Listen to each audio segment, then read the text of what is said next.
Hello, you lovely listeners. I'm Amy. Welcome to the Really Good Conversations podcast, where we will delve into the minds of the business people we have met in the process of launching our first card game. We will be uncovering their secrets to success, their biggest mistakes, and sharing the key lessons they have picked up en route. So, if you're looking for an engaging chinwag mixed with business insights and a good pinch of fun, you're in the right place. Let's have a really good conversation. Welcome to the Really Good Conversations podcast. Today I am joined by Mel Browne, who is a financial expert, author and speaker dedicated to enhancing financial literacy, particularly among women. Mel owns several businesses and offers programs aimed at teaching financial skills and fostering financial independence. Welcome, Mel. Thanks for having me. I'm so pleased you could join me today and really keen to just chat all about money and the topic of money and why we avoid talking about money as well. But can you tell our listeners a little bit about your journey, how you got into the financial world and also perhaps how you went from being an accountant to a financial educator? Yeah, so I am here totally by accident. So I really didn't know what I wanted to do when I was at school, like so many people. And I remember there were being a lot of shows when I was at school that were all about law, and I loved arguing. They looked so glamorous. So I decided maybe I might want to be a lawyer.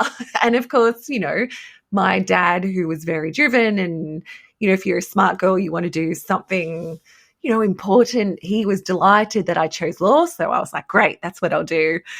And kind of a few years into that course, I just realized that what you're studying versus what you see on TV is very different. And I hated it.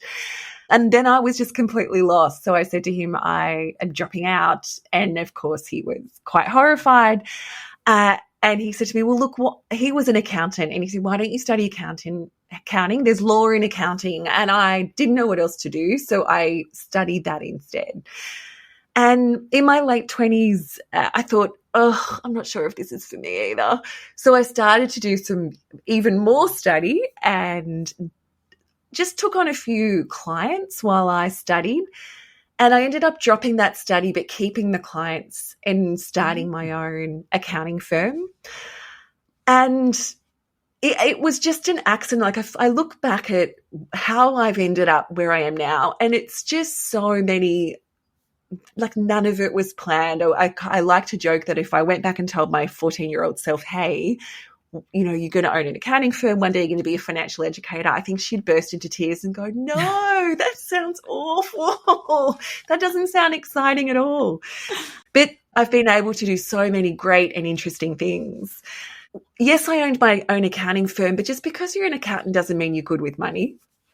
And I only became a financial advisor because we were forced to. So as in Australia, when you wanted to talk about something called self-managed super funds, which is kind of your own retirement fund, you had to become a financial advisor and get this thing called an RG 146.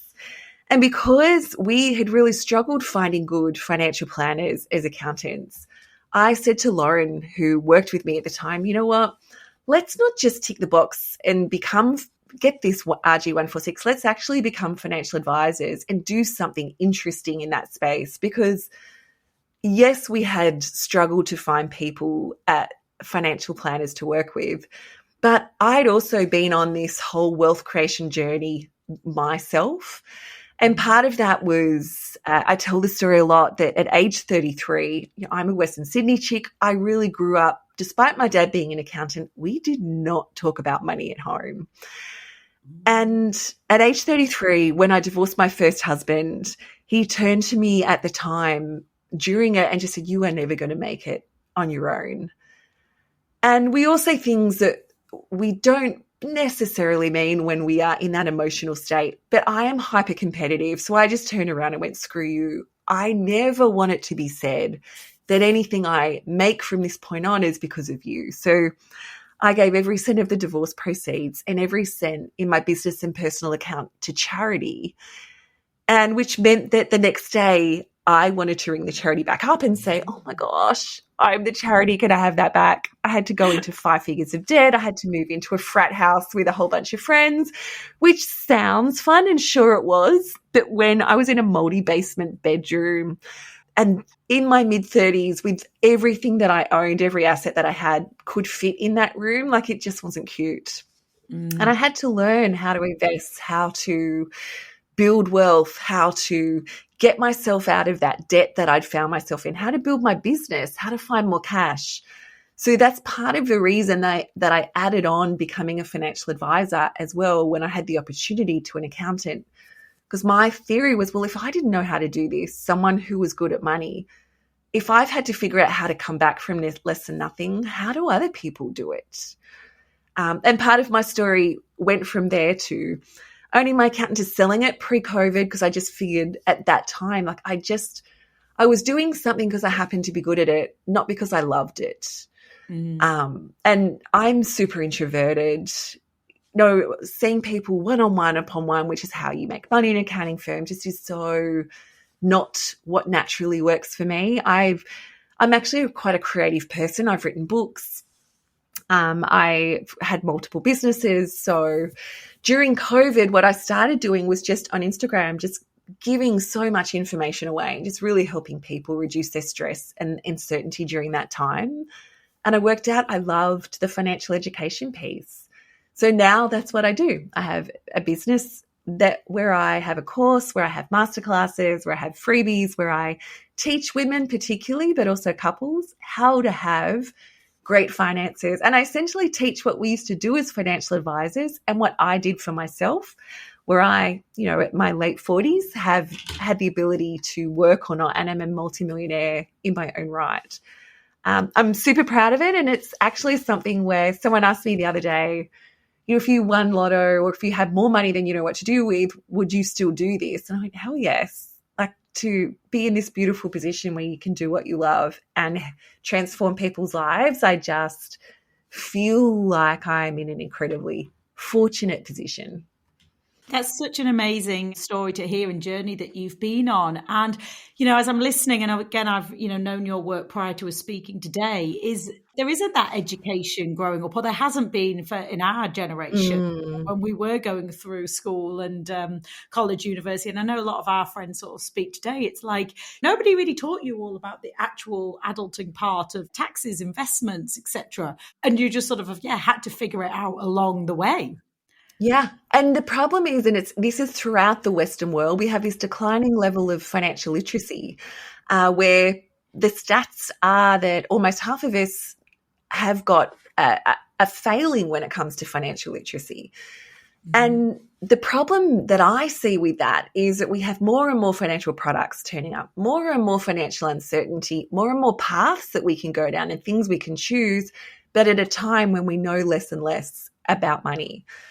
And as you said, we didn't learn it at school. We're not talking about it at home. So how do we figure out this for ourselves? And part of my job is financial education, but just as much of it is busting myths and challenging assumptions and holding a light up to say, hey, just because this person or brand says they're doing something great in the financial space, actually they're super problematic. And I think I enjoy that as much as anything else, being that little irritant in the financial world. Why do you think money, personal finance is such a, shall we say, taboo topic, or a topic that people avoid talking about? Look, I think it's for so many reasons. I think there's shame if we have too little. There's shame if we don't have enough. There's shame if we feel like we're ignorant about it. And we have this thing, and I think it's been there for a long time, where it's, keeping up with the Joneses and comparing ourselves to others and whether we are going okay or not. And I think money is one of those things where we feel like we are judged and we judge others. And again, because we have that vulnerability around, I also don't really necessarily know what I should be doing. So therefore, I just think we should not talk about it. And because we weren't taught to talk about it, we weren't given a language for it at school, A lot of us at home, not only was it not talked about, but it was considered impolite to talk about it. Yes, You know, yeah. if you had someone over and you said, "Oh, wow, how much do you earn?" Your parents might go, "Hey, no, you can't ask that. That's not polite." So we receive this message that actually that's not okay to ask those questions. For women, there's this concept of the nice girl and the good girl and what's feminine and what's not feminine. You know, is it actually okay if a woman earns more? Is it grasping? Is it unfeminine to actually want to be wealthy? So I think there's so many reasons that we don't talk about it. In the same way, for so many years, there were so many reasons we didn't talk about sex, or we thought sex was dirty or shameful. And I'd love to see the transformation that we made for sex made across in the financial world. Absolutely. What do you think some of the common challenges are that you notice when you perhaps were speaking to clients in the past or members of your community now? What do you see some of the challenges that they come up against when discussing money? So when it comes to discussing money, I think there's so many things. So either there's judgment. So they'll come up to a family member or someone or a peer where they'll start to talk about something and they'll come against, "Oh, don't tell me you're not doing that already." Or, "Oh, you don't want to do that, do you?" Or, "Oh gosh, I thought you would be further along than that. That's not very smart." So part of the challenge when it's coming up to talking about money is this judgment and this shame that kind of enters the conversation. Or even talking about money with our partners. So one of the things that the research tells us is the money's the number one thing that couples fight about, and we fight about it at least twice a month. So if you want a great relationship with your partner and you know that money's already a problematic thing to talk about, you're not going to want to bring it up. And again, if we haven't been taught to have curious conversations about money, if money for most of us is wrapped in shame or uncertainty, then how we bring it up and how we talk about it can be problematic. So that's just a couple of ways where I think like some of the things we're butting up against and just not having a language for it. You know, there are so many things I love to talk about, but if you don't have a good language to talk about something, it can feel unnatural. It can feel shameful. You might feel like they're judging, that you're judging them.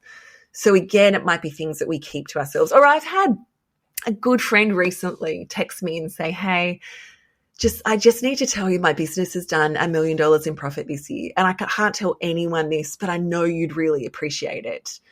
And one, I loved that she felt she could tell me.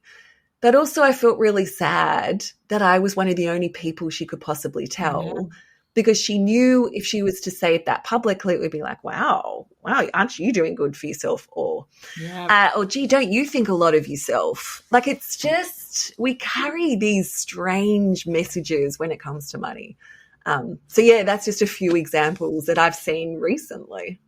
Goodness. And what tips could you give to people, as you touched on people in a relationship, and if you've got people with completely different outlooks on money, or yes, they've come from different upbringings, different backgrounds, how can people start to have conversations a bit more openly about money? Yeah, so I think if you go in going, "Oh, why did you do that?" Or, "Oh, what were you thinking with that?" Or like you're immediately putting someone on the back foot. You know, none of us want to hear that. I certainly don't. But if you start a curious conversation about money, I think that's always a better and a kinder place to start. So, for example, what I mean by a curious conversation is you could start before you even get to bank accounts and how much do you have and what do you think about investing in shares, etc. So it might be as simple as, "Hey, I've heard of this concept called a money story, where we pick up stories or myths from our parents or from the media or from even our cultures. And I was curious, this is my money story," and you could share your money story.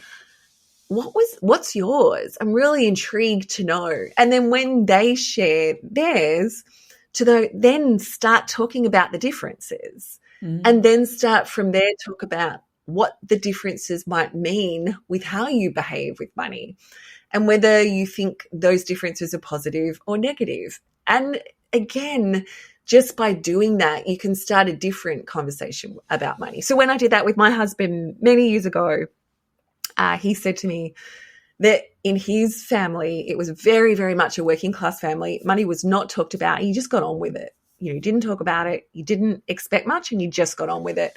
And that is so how he is with money. He doesn't want to talk about it, doesn't want to talk about goals, doesn't want to spend time dwelling on it. Let's just get on with it. Doesn't want even really to invest. He just wants to keep earning.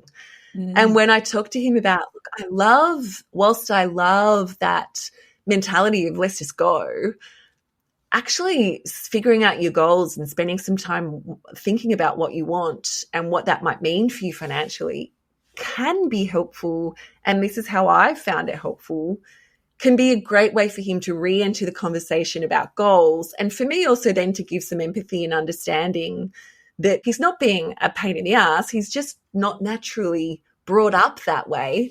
So how can we do it? How can we do goal setting and money in a way that he feels safe and secure? And so do I. Another example might be to do something called Is Money Good, Bad, or Okay? Where you share exactly that.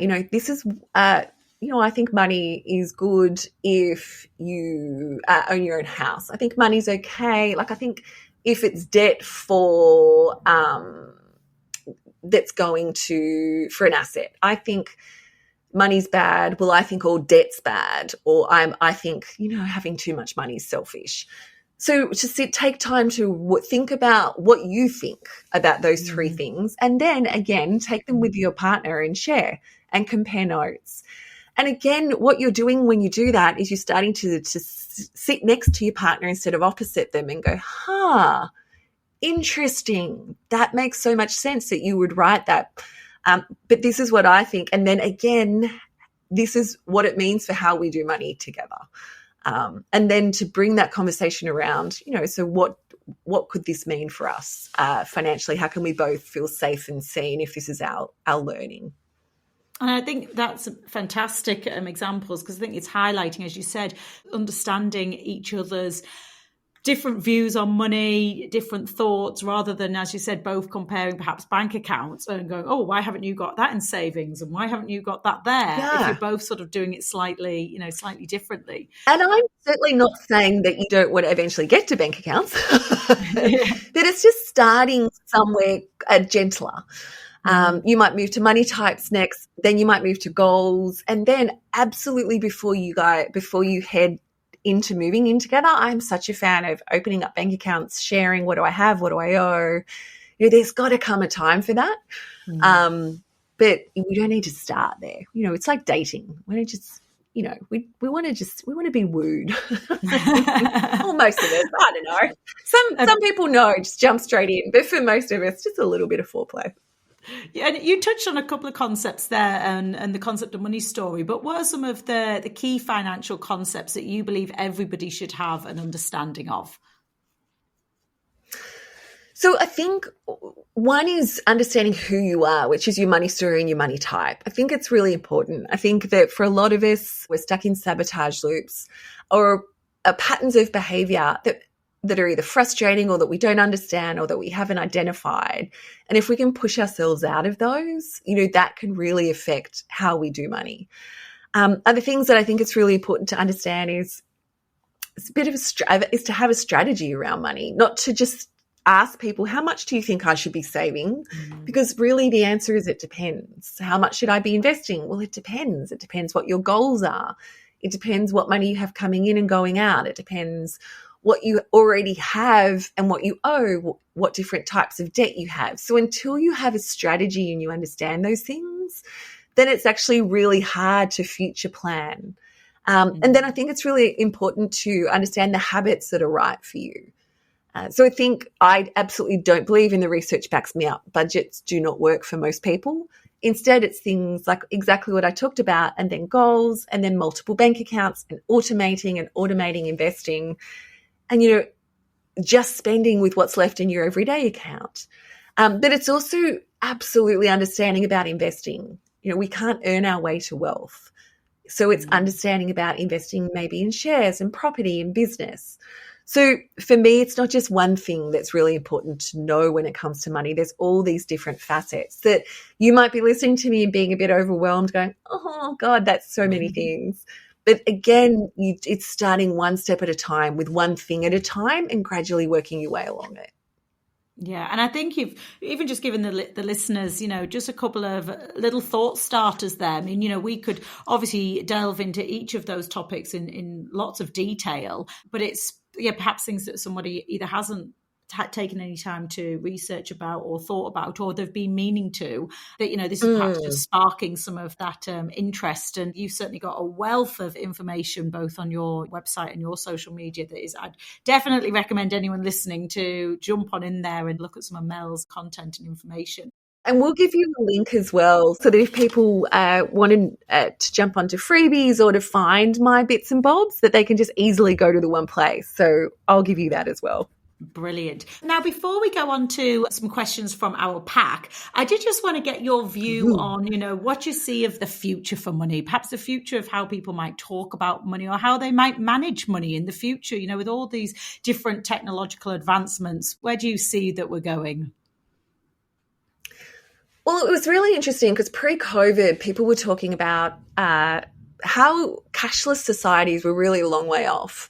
And yet COVID, one of the things we saw out of that is a race to digital payments and to being more of a cashless society.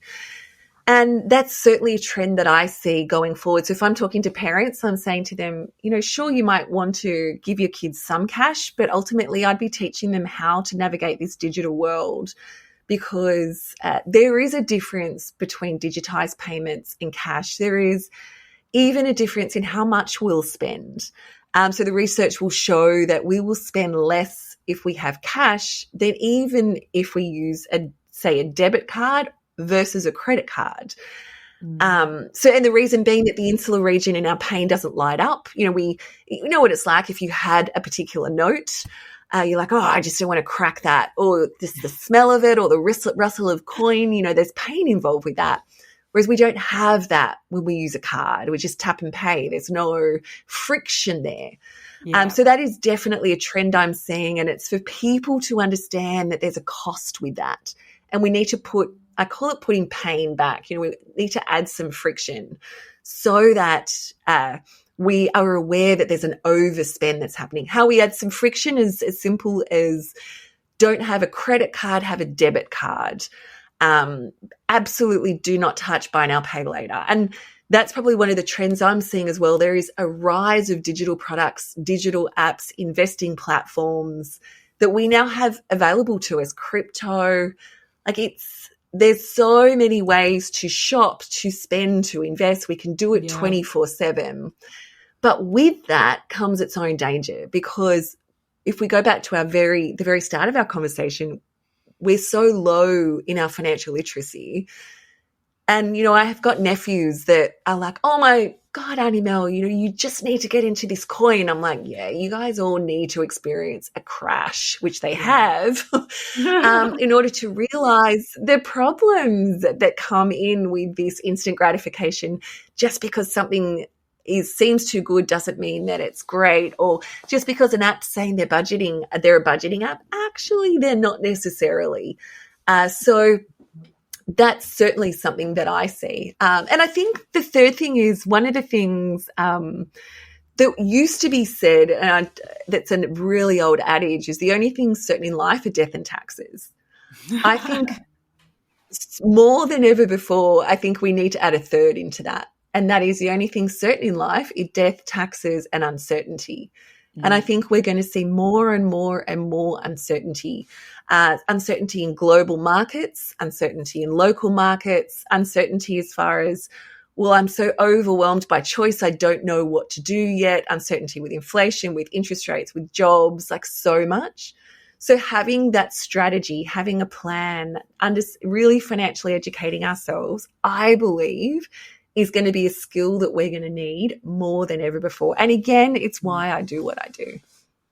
That's brilliant. And absolutely nodding along as you're talking through all of that, particularly with the digital payments, because I find myself, as well, whether it's on my phone or with the actual card, tapping away.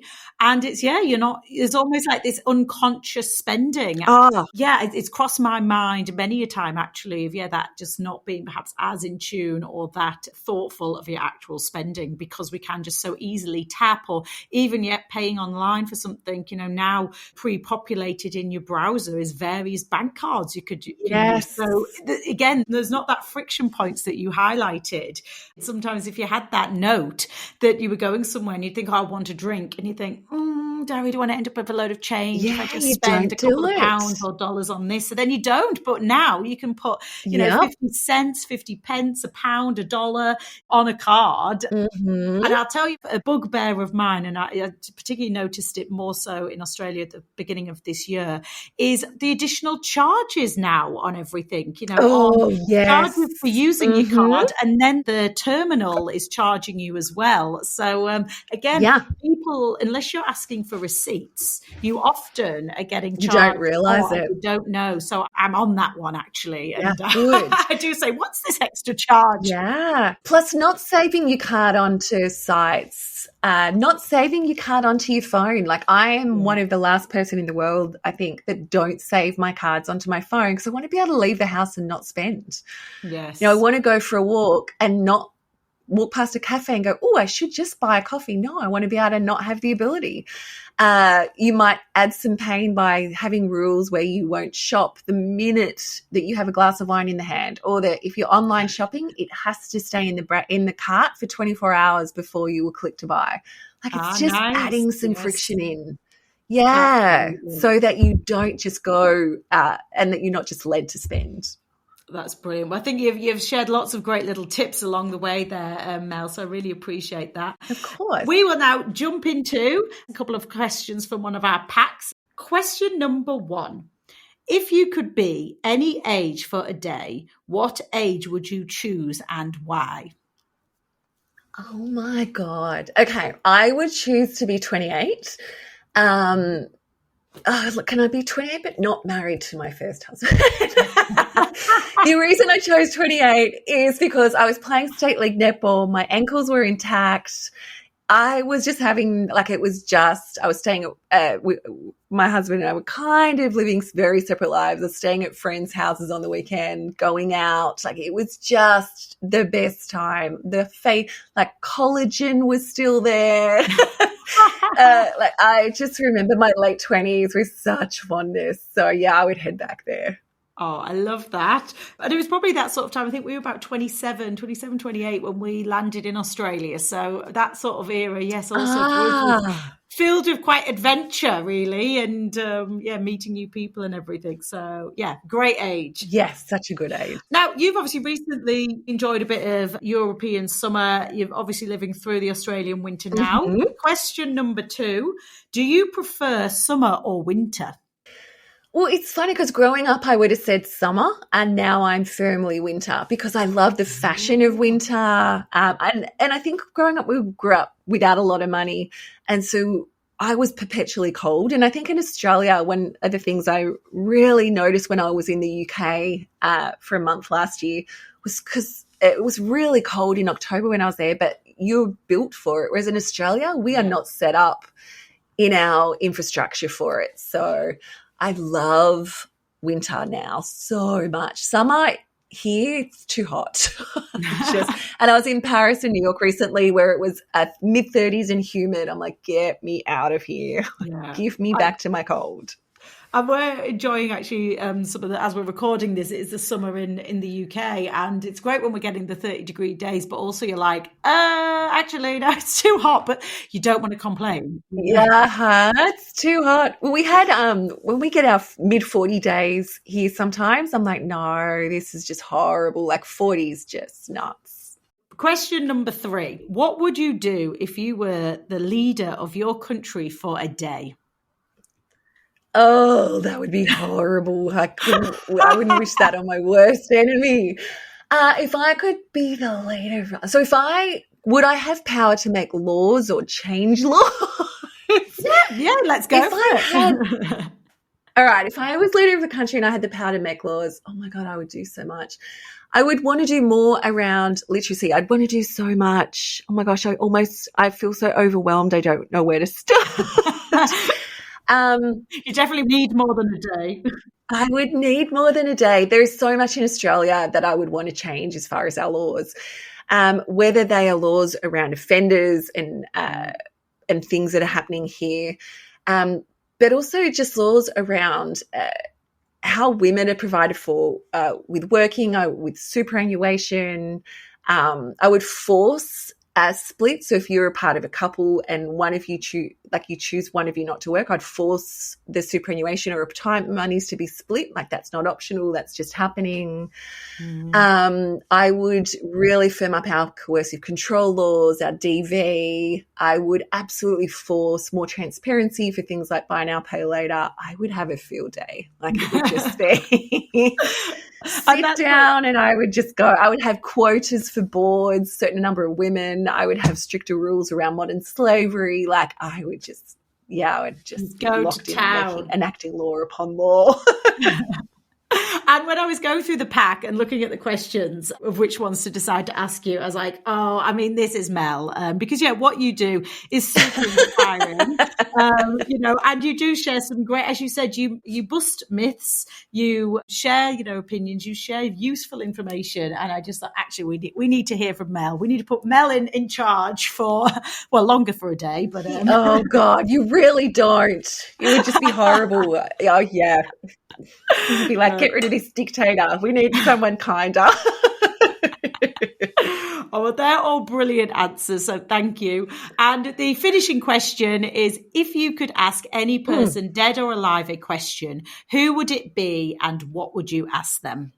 Look, I was thinking about this, and there's so many inspirational people that I would want to ask questions of. But ultimately, I would want to choose one of my 3 grandparents because they raised me. Essentially, I miss them every single day. I love them dearly. And one of my big regrets in life is that we didn't have smartphones when they were alive. And I'd want to have a conversation with them and pull my smartphone out and just ask them, pepper them with so many questions about their life and record it so that I can watch back. So, for example, my grandma during the war ran a cafe, and by running that cafe, she was able to pay for the house that they bought. My nana fled from Hong Kong, so she's part Chinese when when Japan invaded. And I just have so many questions, when you arrived in Australia, how? Like there's so many things that I know, but that I don't know, that I would just want more details. To be honest, though, if I was to meet with them, I probably would just not ask them any questions, just give them a big hug, and it would be a waste. So they would be who I would choose. Oh, that's brilliant. And I love that. And I don't know if you knew, but equally that thinking is exactly why we started the cards in the first place, was after Alex's grandfather passed away in 2019. And he was also in the war, passed away in his mid-90s. And that realization of, you haven't asked the detail or asked the questions. Yep. And I know even in my own family, my father's business is over 100 years old, that was started by my great-grandfather. And I said, why did he start it? And what did he do? And what was the thinking? And, my father, who still runs the business, he says, well, I don't know. I didn't ask, or it just didn't come up in conversation. Didn't occur to you. Yeah, exactly. As you said, it's these extra layer of details that equally, we're super passionate of, taking the time to find out and hearing, because it's fascinating. I love that. I love that you do that. Now, Mel, where can our listeners find out more about you and connect with you? So I'll give you a link that you can pop in your show notes with a whole bunch of stuff on the one page. But if you jump across to Instagram, if you play there at melbrowne.money, and I've got an E on the end of my name, or melissabrown.com.au. So there's freebies, there's courses. I run an 8-week course.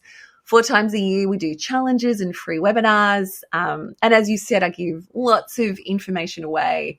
So if you come play with me there, that's a great place to start. Fantastic, Mel. Thank you so much for your time today. I really loved chatting to you. Oh, you too. Thank you for having me.